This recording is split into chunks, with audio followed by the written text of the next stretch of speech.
बिस्मिल्लाहिर्रहमानिर्रहीम। अस्सलाम वालेकुम नादरीन, आप यूट्यूब चैनल देख रहे हैं। मैं इमरान खान हूँ। हमारे बड़े प्यारे दोस्त सहाफ़ी ज़हीम लगारी साहब का 3 दिन का रिमांड दे दिया है और ये रिमांड जो है वो पुलिस को अदालत ने दिया और वजह ये बनाएगी कि जनाब इन्होंने दहशतगर्दी की है। अब ये जो दहशतगर्दी है ये मैं आपको बताता हूँ कि इन्होंने क्या की है। दहशतगर्दी ये की है कि कायदे आज़म मोहम्मद अली जिन्ना का फ़ोटो से नफरत कर रही है पाकिस्तान की मौजूदा हुकूमत और जो इस वक्त एस्टेब्लिशमेंट है, और वो कायदे आज़म मोहम्मद अली जिन्ना का फोटो नहीं लगाते। ना वो अखबारात में उन्होंने लगाया यौम आज़ादी पे, ना उन्होंने किसी और जगह पे लगाया। पूरी हुकूमत ने कायदे आज़म मोहम्मद अली जिन्ना के बजाय फील्ड मार्शल आसिम मुनीर साहब का शुक्रिया अदा किया यौम आज़ादी के मौका पर, जैसे उन्होंने पाकिस्तान को आज़ाद करवाया था या एक अलग मुल्क बनाकर दिया था।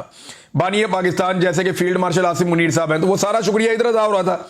तो पाकिस्तानियों ने और ख़ासतौर पर पाकिस्तान तहरीक इंसाफ ने इस पर कॉल भी दी थी कि कायदे आज़म मोहम्मद अली जिन्ना की तस्वीर लेकर लोग निकलेंगे और अपने अपने सोशल मीडिया पे भी लगाएंगे। अब ये ज़हीम लगारी साहब का कसूर ये है कि ये उसकी कवरेज के लिए निकले और उसकी कवरेज करने के लिए बाहर आए, और जो लोग कायदे आज़म मोहम्मद अली जिन्ना की फ़ोटोज़ लेकर आए थे उनको सोशल मीडिया के ऊपर दिखाया, अपने प्लेटफॉर्म के ऊपर दिखाया, तो इन्हें वहाँ से गिरफ्तार कर लिया गया और इनके ऊपर डाल दिया गया दहशतगर्दी का मुकदमा। आज के दौर में अगर कायदे आज़म मोहम्मद अली जिन्ना होते ना तो मौजूदा एस्टेब्लिशमेंट उन पे भी दहशतगर्दी का मुकदमा डाल देती। वैसे ये ऐसा पहली दफ़ा नहीं कर रहे ये लोग। फातिमा जिन्ना साहिबा के साथ यही किया था। फातिमा जिन्ना को भी इंतशारी करार दिया गया, फातिमा जिन्ना साहिबा के भी घर के जो है वो कनेक्शन काट दिए गए, फातिमा जिन्ना साहिबा का जो है वो ज़िंदगी उनकी अजीरन कर दी गई, उनके साथ जो जो लोग खड़े हुए उनके साथ जुल्म किया गया। कायदे आज़म मोहम्मद अली जिन्ना के साथ क्या किया गया, उनकी एम्बुलेंस के साथ क्या हुआ और उन्हें कहां पहुंचाया गया और जिंदगी के आखिरी दिन उनके कैसे गुजरे, ये भी पाकिस्तान की एस्टेब्लिशमेंट के रिकॉर्ड का हिस्सा है। तो कायदे आज़म से ना ये सिर्फ सौदा बेचते हैं कायदे आज़म का, और कायदे आज़म को सिर्फ इनको कायदे आज़म से उतना ही प्यार है जितनी कायदे आज़म की फोटो नोट के ऊपर लगी हुई है। उसके अलावा इनका बस चले तो ये अपनी फोटो लगा दें नोट के ऊपर। कायदे आज़म की तस्वीर से इतनी नफरत कि जिन लोगों ने तस्वीर उठाई उन पे दहशतगर्दी के मुकदमे दर्ज कर दिए गए और जज साहब ने भी बगैर कुछ देखे उनका 3-3 दिन का रिमांड दे दिया है। इंतहाई अफसोसनाक और तकलीफ दे बात है। ज़हीम लगारी साहब ने वहां खड़े होकर कहा कि मैं तो इनसे नहीं टूटूंगा। उन्होंने कहा ठीक है, मैं जो ये करना चाहते हैं कर ले, मैं इनके सामने नहीं झुकूंगा और मुझे जो सजा दी जा रही है वो हम सबको ही पता है। ज़हीम लगारी को सजा कभी भी उसकी जर्नलिज्म पे नहीं दी जाती। सजा दी जाती है कि ये मरियम नवाज को एक्सपोज क्यों करता है। वो जहां पर मरियम नवाज की कोई करप्शन, कोई चीज़, कोई गलत, वो कोई चीज़ देखते हैं वो निशानदेही करते हैं और इस वजह से उसके खिलाफ कार्रवाई की जाती है। बहुत सारे सहाफ़ियों को और भी इसीलिए निशाना बनाया जाता है। और आजकल जो उन्होंने एक सिलसिला पकड़ा हुआ है जलसों में जाकर ये बताने का कि जनाब इस जलसे के अंदर जो लोग आए हुए हैं उनका पीएमएलएन से कितना ताल्लुक है, तो उससे देखिए ना पीएमएलएन का वो जलसा कर ही नहीं पा रहे। नवाज शरीफ जलसा नहीं कर पा रहा, जो नून लीग का सबसे बड़ा लीडर है जिसके नाम के ऊपर यह जमात है मुस्लिम लीग नवाज शरीफ जलसा नहीं कर पा रहा, तो कोई और क्या करेगा। अब उनके जो नवाज शरीफ साहब के जूनियर्स हैं वो कोशिश करते हैं कहीं पे छोटा मोटा कोई प्रोग्राम करने की, ये कैमरे लेकर पहुंच जाते हैं, वहां जाके लोगों से पूछते हैं जी आपका इनसे क्या ताल्लुक है, वो कहते हैं मैंने जानते ही नहीं, आप यहां क्यों आए हैं जी, हम तो रोटी खाने आए हैं। नहीं तो आप किसके साथ हैं जी, हम इमरान खान के साथ हैं। अब जब उनके जलसों के अंदर से इस तरह के इंटरव्यू ज़हीम लगारी साहब करेंगे या वो आगा शेख सरवर साहब करेंगे तो फिर इनके खिलाफ निज़ाम इसी तरह पागल होकर पड़ जाएगा। अब क्योंकि इस वक्त जो मौजूदा हुकूमत है उसको एस्टेब्लिशमेंट का पूरा आशीर्वाद है, बल्कि ये एस्टेब्लिशमेंट नहीं बनाई है और उन्हीं की हुकूमत है, लिहाजा एस्टेब्लिशमेंट नहीं चाहती कि उनके बंदों के लिए परेशानी पैदा हो, तो एस्टेब्लिशमेंट भी फ्री हैंड लेके इनके पीछे पड़ी हुई है। अब ये जनाब पाकिस्तान में सूरत हाल है और इसकी सजा ये लोग काट रहे हैं। बहरहाल कब तक ये जुल्म करेंगे, एक दिन आएगा जुल्म की ये रात ढल जाएगी और एक ऐसा सवेरा होगा जो हम सारे पाकिस्तानी देखेंगे और पाकिस्तान में इंशाल्लाह सहाफत भी एक दिन आज़ाद हो जाएगी। अब जिस मरियम नवाज के खिलाफ ये तनकीद करते हो उनकी तरह हालत चेक करें आप। चले किसी और की नहीं, मैं इन लोगों का एक हमायती है साजिद तारड़ साहब, उन्हीं का ट्वीट निकाल के मैं आपको पढ़ के सुनाता हूं कि वो क्या कह रहे हैं और अंदाजा करें आप इनके हालात कहां पे पहुंच गए हैं बेचारों के। ये देखें आप, साजिद तारड़ साहब पूछ रहे हैं कि बड़े मिच्योर जर्नलिस्ट ने उनको रिपोर्ट किया, उनको बताया कि पंजाब की जो चीफ मिनिस्टर है वो जापान चली गई है एक एक्सपो को अटेंड करने के लिए। एक एक्सपो लगी हुई है जापान में, बहुत सारे लोग दुनिया से जा रहे हैं। मुझे भी कुछ दोस्तों ने दावत दी थी कि आप भी आएँ, आके देखें, बड़ी ज़बरदस्त एक्सपो होती है। तो वो कह रहे हैं जी कि वो एक्सपो देखने के लिए चले गए हैं। ये होती रहती हैं, जापान में होती हैं, चाइना में होती है, चाइना में सुना फिर आने वाली है। वो दोस्त कह रहे थे वहाँ जाना चाहिए, जाकर देखना चाहिए। और दुनिया में, दुबई में होती है, बहुत सारी जगहों पे होती है, यूरोप में होती है एक्सपोज। तो वो ये कहते हैं जनाब जापान में कोई एक्सपो है जो अटेंड करने के लिए मरियम नवाज साहब कुछ 40-50 लोगों का डेलीगेशन लेकर हुकूमत की जानिब से वो पहुंच गए हैं वहां पे, और साथ उनके जो है वो उनके जाती मुलाजमीन भी गए हैं और मेकअप आर्टिस्ट भी गए हैं, यानी जाती मुलाजमीन भी, मेकअप आर्टिस्ट भी। और ये गए किस खर्चे में? सरकारी खर्चे में सारे के सारे पहुंच गए। कहां पे? जापान में। और ये मुगल अंपायर उन्होंने करार दिया कि जनाब अभी तक पाकिस्तान के अंदर IMF के खर्चे पे एक मुगल अंपायर चल रही है, क्या कोई इसका जवाब दे सकता है? तो जवाब किसने देना है? अदालतों से आप पूछ सकते हैं ये चीजें, अदालतें पूरी तरह से जो है वो कंप्रोमाइज्ड हैं। अवाम इसका इंतकाम ले सकते हैं वोटों के जरिए से। एस्टेब्लिशमेंट वोटों की गिनती नहीं होने देती, वो जाली फॉर्म 47 जारी कर देती है। और एस्टेब्लिशमेंट जो है वो खुद इस वक्त मरहूने मिन्नत है इन सरकारी मुलाजमीन की या इन सारे टाउट्स की। वजह यह है कि एस्टेब्लिशमेंट अकेली रहती है तो वो भी बर्बाद हो जाती है। और मामला सिर्फ इमरान खान साहब का है कि जिस दिन इमरान खान साहब शिकस्त तस्लीम कर लेंगे उस दिन ये सारे तगड़े हो जाएंगे। उससे पहले ये एक दूसरे के सहारे ही चलते रहेंगे जैसे ये लोग इस वक्त तक चल रहे हैं। और अभी एक और खबर भी आई है नाज़रीन, जरा ये खबर देखें, ये बड़ी इंटरेस्टिंग है मरियम नवाज साहिबा के हवाले से कि खर्चा कितना किया है इन्होंने। यानी जो सरकारी दस्तावेजात हैं उनके मुताबिक वजीर आला पंजाब मरियम नवाज का जापान का दौरा 10 करोड़ का तखमीना, मगर 16 करोड़ रुपए एडवांस मंजूर कर लिए गए। बहुत ही लग्जरी होटल्स के अंदर ठहरी, मर्सिडीज गाड़ियां बड़ी कीमती वाली इस्तेमाल की, कीमती तोहफे जो हैं वो वसूल किए और दिए गए, और कालीन, शॉल, मेज और बहुत सारी चीजें शामिल हैं। यानी मौजा लगी हुई हैं नदियां, और सरकारी पैसे के ऊपर ये लोग अय्याशी कर रहे हैं। वाकई इनका जो अंदाज है वो मुगल हुक्मरानों वाला है, ये कोई गरीब मुल्क वाला तो इनका अंदाज है नहीं। और ये पैसा किसका है? IMF का है। और ये वापस किसने करना है? मैंने करना है, आपने करना है। पाकिस्तानियों ने ये पैसा वापस करना है। इन्होंने, इनके बाप ने भी ये किया, इनके चाचा ने भी ये किया, अब ये खुद भी यही करने आ गई है। तो इनकी 2-3 नस्लों की ये ट्रेनिंग है कि इन्होंने अवाम के पैसे के ऊपर अय्याशियां करनी है, लुटमार करनी है, अपने कारोबार को बढ़ाना है, और उसके बाद अवाम ने वो पैसा वापस करना है। और अगली दफा इन्होंने फिर नारे लगाकर आ जाना, और अवाम से कमीशन खाने के लिए ये ऐसे मंसूबे लेकर आते हैं जिनमें कमीशन इनको बैरून मुल्क मिल जाती है। मिसाल के तौर पे बड़े बड़े स्ट्रक्चर्स बनाएंगे, बहुत बड़ी बड़ी इमारतें खड़ी कर देंगे, बहुत अजीबोगरीब किस्म की वो चीजें ले आएंगे पाकिस्तान में जिनकी पाकिस्तानियों को जरूरत नहीं है। पाकिस्तानियों को तालीम चाहिए, रोटी चाहिए, टेक्निकल एजुकेशन चाहिए, चादर और चार दीवारी का तकद्दुस चाहिए, और पाकिस्तानियों को जो चीजें चाहिए वो चीजें नहीं दे रहे। यहां पे 45% पाकिस्तानी गुर्बत की लकीर से नीचे चले गए हैं और इनकी अजाशियां खत्म नहीं हो रही। सुहेल बड़ाई साहब के कॉलम का बड़ा तस्करा हो रहा है, बार बार बात हो रही है, तो देखें उन्हें ना ज्यादा संजीदा लेने की जरूरत नहीं है। उनकी ये पुरानी आदत है, वो हमेशा से जो हाजिर ड्यूटी अफसरान होते हैं उनकी खुशामद करते हैं, हमेशा से उनकी गेम चुक कर रखते हैं।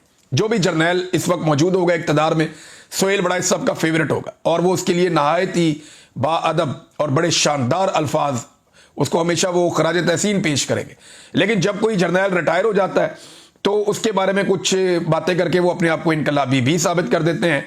2019 का एक कॉलम देखें, यानी नवाज शरीफ साहब से इनकी वाबस्तगी कैसी है और मियां साहब से सुहेल बड़ाई साहब कितना प्यार करते हैं, जरा देखें आप। आज इमरान खान की जेल आपने देख ली कैसी काट रहा है। अब जरा आप नवाज शरीफ की जेल के बारे में 2019 में जब नवाज शरीफ डील कर रहे थे और डील करके फौरी तौर पे बरतानिया पहुंच गए थे, उस वक्त का सुहेल बड़ाई साहब का डील से बिल्कुल चंद दिन पहले का ये कॉलम जरा चेक करें आप। उसने जेल के अंदर मुदाफियाना मज़ामत शुरू कर रखी है। वो हरफे शिकायत ज़बान पर नहीं लाता, बीमारियों का इलाज करवाने को तैयार है, अस्पताल शिफ्ट होने को तैयार नहीं है, वो हुकूमत की मर्जी की डील करने को भी तैयार नहीं है। वो हमेशा से जिद्दी था, अब भी जिद्दी है। खामोश हो गया मगर मौक़िफ़ बदलने को तैयार नहीं। वो जारहियत नहीं कर रहा मगर सरेंडर करने को तैयार नहीं।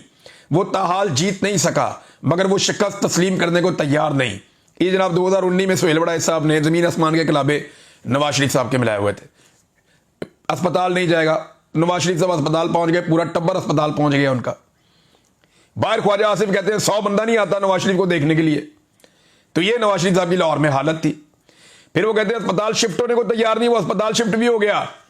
वो डील करने को तैयार नहीं है, वो डील करके भी निकल गया। वो हमेशा से जिद्दी था, अब भी जिद्दी है। कौन सी जिद है? जूते पॉलिश करना शुरू कर दिया उसके बाद। खामोश हो गया मगर मौके बदलने को तैयार नहीं। और भाई वो खामोश इसलिए हुआ और उसकी बेटी, क्योंकि उनकी डील हो रही थी एस्टेब्लिशमेंट के साथ। उन्हें कहा गया था कि ट्विटर पे या कोई स्टेटमेंट तुमने देना नहीं है, तो उन्होंने बयान देना बंद कर दिए थे। सरेंडर करने को तैयार नहीं है और सारा कुछ सरेंडर करके 50 रुपए का स्टाम्प पेपर लिख के दिया अदालत में, फिर पाकिस्तान से निकलकर बाहर गया प्लेटलेस गिराकर। वो ताहाल जीत नहीं सका मगर शिकस्त तस्लीम करने को तैयार नहीं है। हद हो गया। इमरान खान के बारे में लिखते हैं कि खान साहब आप माफी क्यों नहीं मांगते? खान साहब अल्लाह का वास्ता आप माफी मांग लें। खान साहब अल्लाह का वास्ता, रब का वास्ता, पता नहीं कौन कौन से वास्ते खान साहब को डाल देते हैं, पाकिस्तान का वास्ता डाल देते हैं कि खान साहब आप माफी मांग लें। ये सुहेल वड़ाइच का कॉलम आता है, नवाज शरीफ के दौर में कॉलम आता है, वो ताहाल जीत नहीं सका मगर वो शिकस्त तस्लीम करने को तैयार नहीं। यानी ये सुहेल वड़ाइच साहब की टोटल जो सहाफत है वो आपको यहां पे इन चंद जुमलों में पता चल जानी चाहिए। इन्होंने तो इलेक्शन से एक दिन पहले कह दिया था कि जनाब नून लीग की हुकूमत बन रही है, बहुत बड़ी वाज़ेह अक्सरियत आ रही है, पीपल्स पार्टी की अपोजिशन बन रही है और तीसरे नंबर की जो जमात होगी पाकिस्तान में वो पीटीआई होगी। ये एक दिन पहले का इस महा तज्जियाकार का तज्जिया है सुहेल वड़ाइच का, इलेक्शन से एक दिन पहले का। सुहेल वड़ाइच का इलेक्शन से एक दिन पहले का जो महा तज्जिया था वो ये था कि पहले नंबर की जमात नून लीग, सादा अक्सरियत, वो हुकूमत बना लेंगे। दूसरे नंबर की जमात जो है वो पीपल्स पार्टी, बिलावल जो है वो अपोजिशन लीडर बनेगा। और तीसरे नंबर की घटिया तरीन जमात, फारग तरीन, पीटीआई।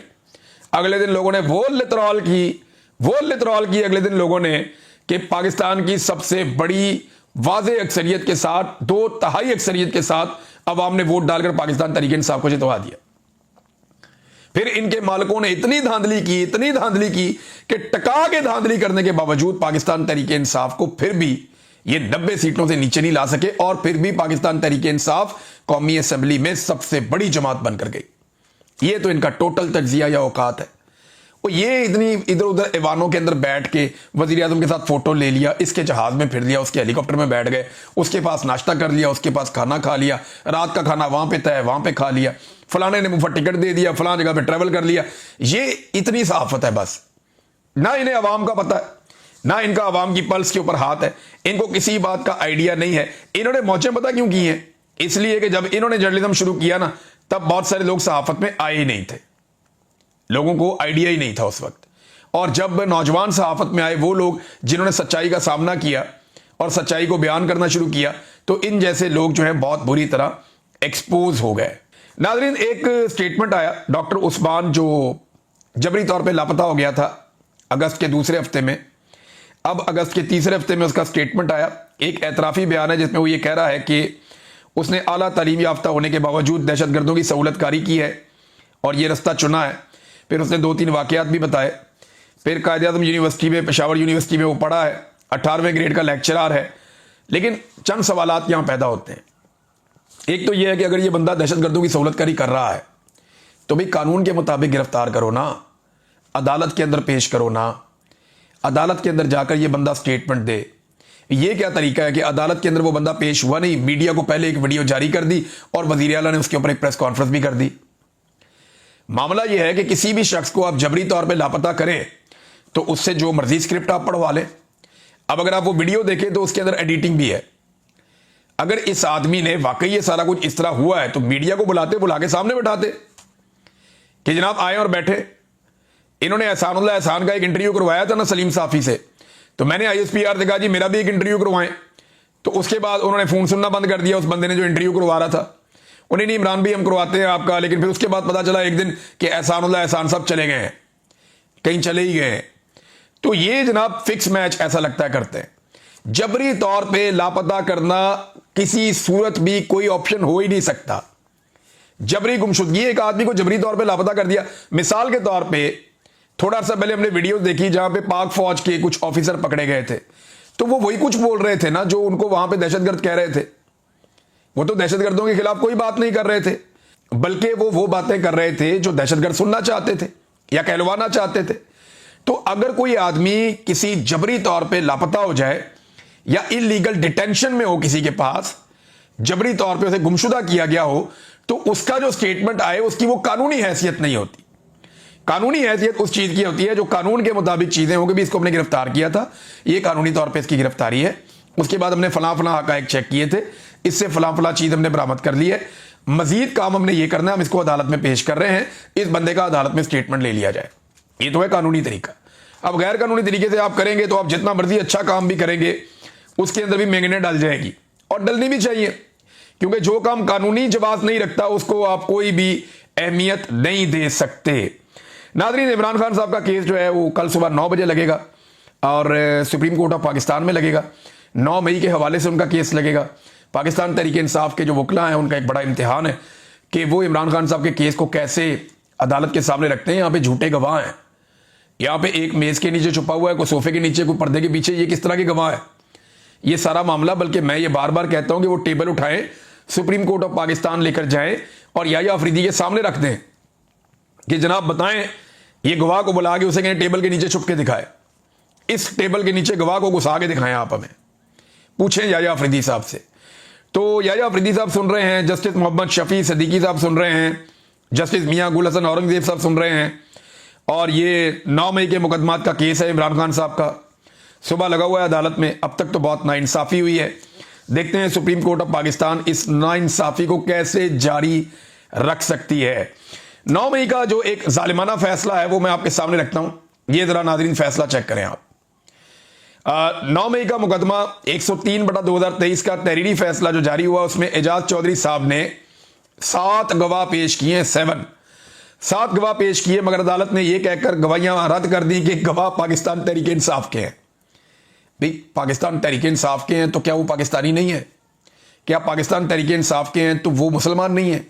क्या वो पाकिस्तान तहरीक इंसाफ के हैं तो वो इसके साथ ये शर्त हो गया जो भी पाकिस्तान तहरीक इंसाफ में होगा उसकी गवाही कबूल नहीं की जाएगी? भाई ये क्या क्राइटेरिया है कि वो तहरीक इंसाफ के हैं? और रद्द कर दी गवाहियां, और उसके बाद कहा जी जबकि सरकारी एहलकारों की गवाही तस्लीम कर ली गई।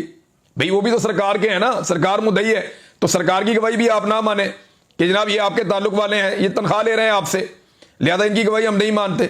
आयशा भुट्टा और इमरान खान के गार्ड हाफिज अरशद को सिर्फ नारे लगाने पर 10-10 साल की सजा दी है इन अदालतों ने। ये अदालतें अपने पांव पे खुद कुल्हाड़ा मार रही हैं, अदलिया की तकरीम खत्म हो रही है, और जजों को तो परवाह ही नहीं है इस बात की, ज्यादातर कंप्रोमाइज होकर लगे। जो सुप्रीम कोर्ट ऑफ पाकिस्तान का चीफ जस्टिस है वो कभी सवाल ही पैदा नहीं होता था चीफ जस्टिस बन जाता अगर 26वीं आईनी तरमीम ना होती। तो 26वीं आईनी तरमीम के नतीजे में वो चीफ जस्टिस बना है, उसके बाद मौजा ही मौजा।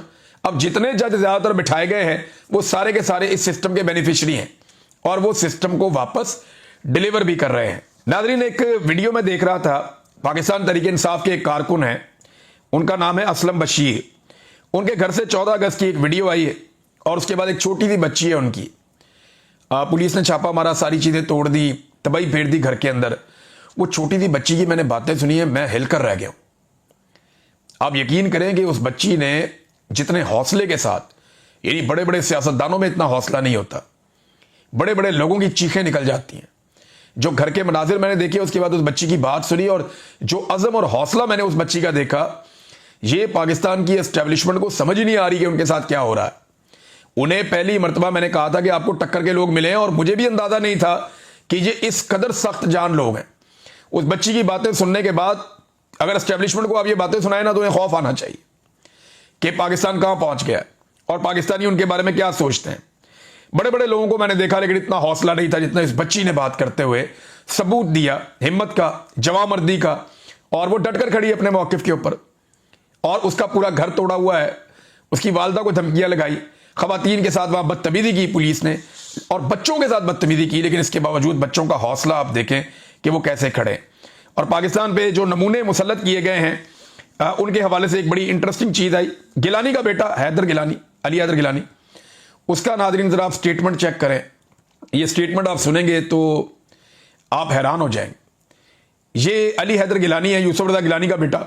वो ये कहता है कायदे आज़म से किसी ने पूछा कि आप मुल्तान नहीं जाते, आप लंदन भी जाते हैं, कराची भी जाते हैं, मुल्तान नहीं जाते। तो वो कहता है जी कि कायदे आज़म ने कहा कि मुल्तान में मेरी सूरत में गिलानी मौजूद है। यार कायदे आज़म ने तो बख्श दो भाई, यानी आप अंदाजा करें कि ये हर चीज़ अपने खाते में डाल लेते हैं। भाई कहाँ गिलानी, कहाँ कायदे आज़म। कायदे आज़म एक उसूलों का मीनार, गिलानी कभी इसको पैसे दे, कभी उसको पैसे दे, कभी उससे पैसे ले।